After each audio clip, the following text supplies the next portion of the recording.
Hey, it's Dr. Jinnie Cristerna, the psychological surgeon and high achievers therapist.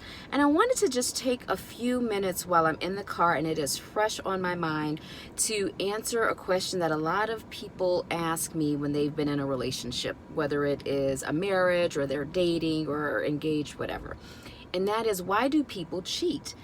Now, with that said, that is a loaded question, and there's a number of reasons why people cheat. So I'm not saying this is the only reason, but I'm just going to talk about this one particular reason, that you might be driven into the arms of another man or woman, okay? So one of the biggest things that people have never really thought about until after it happens or until we have these kind of conversations is whenever we feel like a part of who we are is rejected as a person, right? Whether we define ourselves as a man or as a woman, as beautiful, as strong, as a protector or provider, whenever any part of us feels rejected, we have this stimulating urge to usually engage in another way, right? In order to feel complete or whole.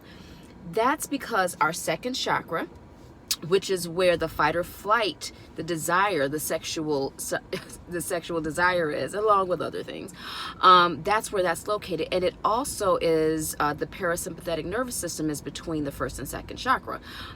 So what ends up happening is we either fight that or we run from it.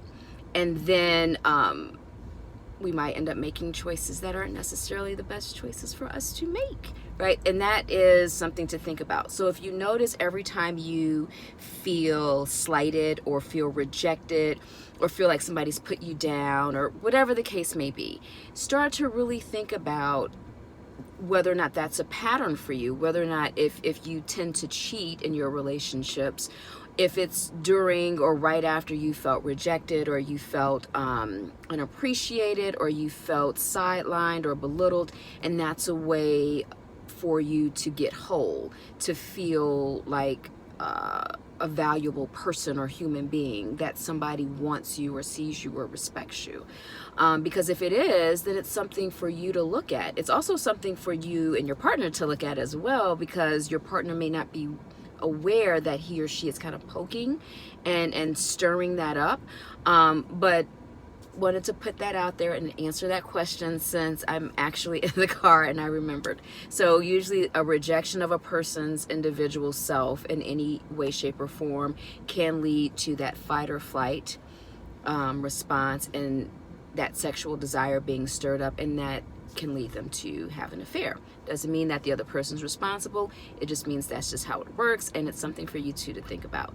So if you're not able to move past that, it may be time for the relationship to shift into a different space, whether it's a friendship, platonic relationship. Maybe it's just time for that relationship to end if you guys can't work it out. But whatever you do, for the love of everything holy, do not continue that pattern. It doesn't really serve anyone's greatest good.